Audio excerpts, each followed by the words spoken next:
With Season of the Deep comes a new Season Pass exotic weapon. This season, we have Centrifuse, a 450 round per minute auto rifle, the first of its kind in Destiny 2. This is the weapon right here. This is what it looks like. This is our new seasonal weapon for Season of the Deep. This is going to be available for Season Pass owners immediately. You can just grab this and start using it, and you'll be able to pick up the Catalyst quest from Banshee, the gunsmith, in the tower. And if you are a non-Season Pass owner, this will still be obtainable at level 35 on the free rewards track. Now, it does have a catalyst, and the first step of the catalyst is going to be rapidly defeating 20 targets and then defeating 40 targets with arc final blows, which is very easy to do. Next, you're going to want to complete the 200 playlist activities. That's going to require you to play some momentum control because killing enemies with the auto rifle will give you bonus progress. That's going to help speed up this process significantly because you get fast TTK and momentum control. Level 11 is going to double your progress, and level 22 is going to quadruple your progress.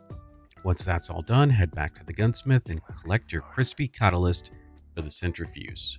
Now, this 450 round per minute auto rifle is coming off of the heels of Quicksilver Storm. Centrifuse is therefore having a lot to compete with in terms of its utility and sheer firepower that the Quicksilver Storm was able to provide. Quicksilver Storm is also able to make tangles and just has raw damage in those grenades that it's able to have as part of its gameplay loop. Now, Centrifuse, on the other hand, has its own unique and interesting perks, but we're going to have to see if they compare and can compete with the previous exotic auto rifle that we received with Lightfall. Alright, here we are taking a look at the perks. We've got Regenerative Motion. Sprinting is going to gradually reload the weapon. Then we have Overcharge Capacitor. Sprinting, sliding, and firing the weapon is going to build up an electrostatic charge. So sprinting is not only going to reload the weapon, sprinting is also going to help build up that electrostatic charge for the Overcharge Capacitor perk. That's going to increase the range. That's going to increase the reload. That's going to increase the range. That's going to increase the reload speed. Now, final blows with this high charge will cause an explosion, and when you're at the maximum charge on the bar, you're going to see the bar go all the way up and cap out. Those explosions are going to blind targets. Now, the catalyst that you work so hard to obtain is really not that great. While amplified, the weapon gradually gains overcharge, so it's really niche and it's kind of forcing you into a specific subclass. Just one subclass, arc, just arc, and whichever one can give you amplified the best. So here we are in the Enclave, and you're going to see the bar start filling up as we're sprinting. That's that Overcharge Capacitor perk. By the time we get down to the hockey pucks, you're going to have the bar all the way full. It doesn't take very long for it to charge up when you're sprinting, so between engagements, you're going to open the next engagement with the full bar. Now, you'll see how it slowly kind of drops off here. Okay, so it's not sudden or drastic. What we're going to do is we're going to sprint down here and we're going to see the Overcharge Capacitor at full capacity. We're not going to see any damage increase because that's not what it does. What it does is it increases the range and the reload, and then Regenerative Motion is going to reload the magazine. So shoot a little bit even though we're at overcharge, and it's topping off our magazine there. So one thing interesting, let's shoot, and then we'll put the gun away and we'll switch to our LMG. Let's see if this works while it's stowed. And it's stowed, and it does it. So it doesn't build up the charge when it's stowed, but it will auto reload the magazine when it's stowed. So if you're working on something and you need to switch to a heavier weapon, help out some damage, but then you need to go back. Okay, so we've got a partial reload there. Maybe I wasn't sprinting long enough because I was shooting. So let's go back to sprinting. And you'll see, boom, it's topped off. So the other thing is that it's gonna increase the damage fall off. So you're gonna see higher damage numbers going out, even though you're not hitting for higher damage, because see, now we're at 1700 because our damage fall off is going down because we're getting more range. Because as we hit the higher stacks of the Overcharge Capacitor, we're getting more range. So we're getting less fall off. So we're going to deal just a little bit more damage. It's nothing significant. Now, the next thing that we're going to do is we're just going to look at the damaging explosions when we go into a lost sector. So we sprinted into this lost sector with the full overcharge capacity ready to go. So we are also amplified at this point. So let's take a look at what happens here We're shooting and our magazine is low, but just because we're amplified, we're going to start to slowly build up without having to do as much sprinting because of the catalyst. That's great.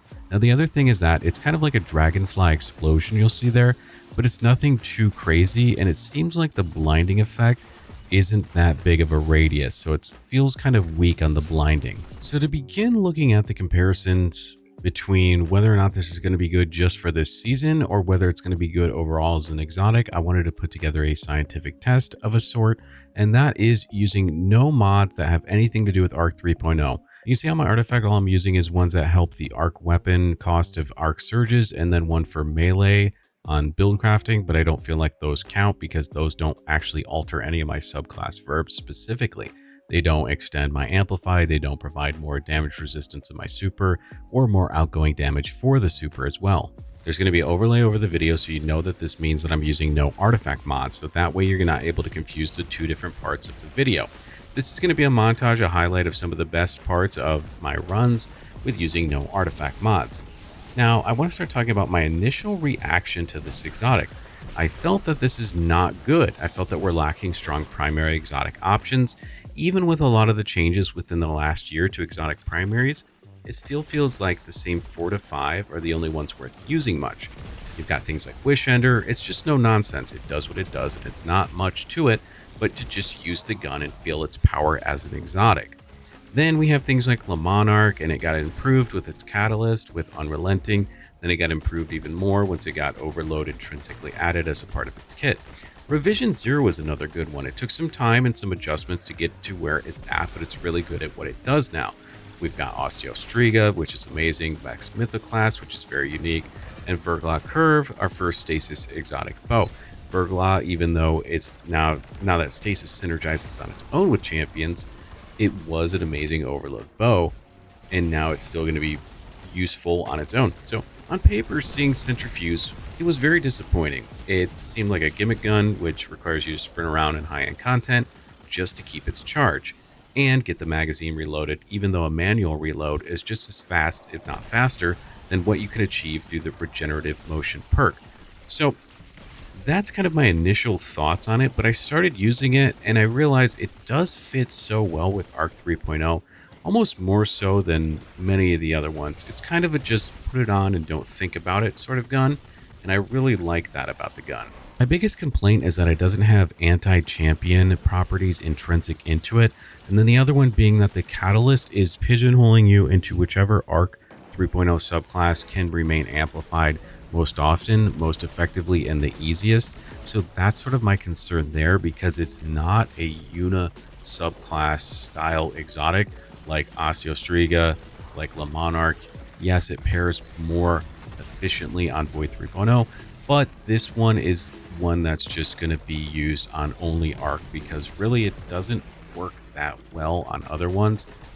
It's kind of weird. Like, yes, you can use it outside of Arc 3.0, but it feels like, and it just feels like it's here to fit the motive of Arc 3.0 style exotics. Now, on our artifact this season, like I mentioned, we have anti-barrier auto rifles, so we're really going to be using this as a way to stun the few barrier champions in this nightfall. 2 before you hack the door, the 1 or 2 while you fight through the 3 waves, and the 2 outside on the way to the final boss room. So there's one important thing that makes this really good, and I think it's just because it pairs so well with Getaway Artists. It's like peanut butter and jelly, like they were made for one another, Centrifuse and Getaway Artists, because of the way that the catalyst works. The catalyst states that when you're amplified, you will continuously slowly gain overcharge capacitor, which is really good because Getaway Artist gives you amplify on demand. It's really not as good on most of the Arc Hunter builds, because on most of the Arc Hunter builds you're going in and you're playing aggressively with Assassin's Cowl or Liar's Handshake. You really don't have that much time to sit back with an auto rifle and fire continuously to get it up to maximum charge. But obviously, and most importantly and most effectively, it works with Getaway Artist. I like the fact that we have an exotic that's literally made to pair with an exotic armor piece, but I don't like the fact that it doesn't have much universal usage outside of the specific catalyst saying that you need to be amplified to keep it going up. I think that kind of pigeonholes the exotic, I think that kind of puts it in a bad situation for it to see much use outside of just Arc mains, people who really like Arc. But that's my opinion. I love Getaway Artist, so I really will take this and use it to heart anytime that we're going to get Anti-Barrier Auto Rifle, Unstoppable, or Overload Auto Rifle. Anything like that, I'm definitely going to be pulling this out and using it 100% of the time with Getaway Artist if we have auto rifles on the artifact mod. Now that's my thoughts, that's my opinions right here for the Centrifuse Season 21 Exotic Season Pass reward. I'd like to thank you guys all for watching. I appreciate it. Let me know your thoughts in the comments below, what you think about this exotic. If I had to give it a ranking, I'd definitely throw it in between A and B. It's really strong with Arc, but it doesn't feel that strong when you're thinking about it used on other subclasses and in the wide scope of things like Osteostriga and many other really powerful primary exotics that have also intrinsic anti-champion properties.